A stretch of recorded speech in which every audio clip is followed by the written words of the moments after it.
Hi everyone, welcome back to our SQL series. Previous లెసన్లో మనం 2NF గురించి నేర్చుకున్నాం. ఈరోజు 3NF గురించి చూద్దాం. 3NF అర్థం కావడానికి ముందు ట్రాన్సిటివ్ డిపెండెన్సీ అంటే ఏంటి అనేది తెలుసుకుందాం. సింపుల్గా చెప్పాలంటే ఒక non key column primary key మీద డైరెక్ట్గా డిపెండ్ అవ్వకుండా ఇంకో నాన్ కీ కాలం మీద డిపెండ్ అయితే దానిని ట్రాన్సిటివ్ డిపెండెన్సీ అంటాం. ఒక సింపుల్ ఎగ్జాంపుల్ చూద్దాం. ఎంప్లాయీ టేబుల్ ఉందనుకుందాం. ఎంప్లాయీ టేబుల్లో employee ID, employee name, department ID, department name ఉంది. ఇక్కడ ప్రైమరీకి ఎంప్లాయీ ఐడి, ఎంప్లాయీ నేమ్ అనేది ఎంప్లాయీ ఐడి మీద డిపెండ్ అవుతుంది. డిపార్ట్మెంట్ ఐడి కూడా ఎంప్లాయీ ఐడి మీద డిపెండ్ అవుతుంది. కానీ డిపార్ట్మెంట్ నేమ్ డైరెక్ట్గా ఎంప్లాయీ ఐడి మీద డిపెండ్ అవ్వట్లేదు.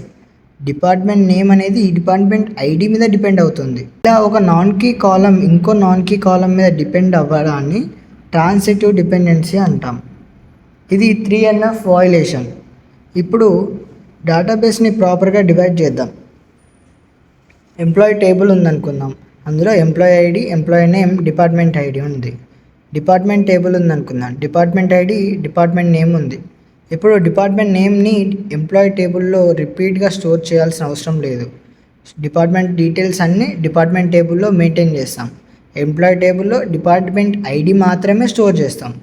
ఇలా ట్రాన్సిటివ్ డిపెండెన్సీ రిమూవ్ అవుతుంది. ఇప్పుడు 3NF రూల్ ఏంటి? ఫస్ట్, టేబుల్ 2NFలో ఉండాలి. సెకండ్, ట్రాన్సిటివ్ డిపెండెన్సీ ఉండకూడదు.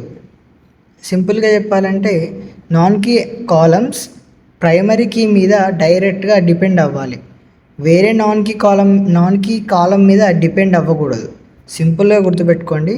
1NF అంటే అటామిక్ వాల్యూస్, 2NF అంటే నో పార్షియల్ డిపెండెన్సీ ఉండకూడదు, అండ్ 3NF అంటే ట్రాన్సిటివ్ డిపెండెన్సీ ఉండకూడదు.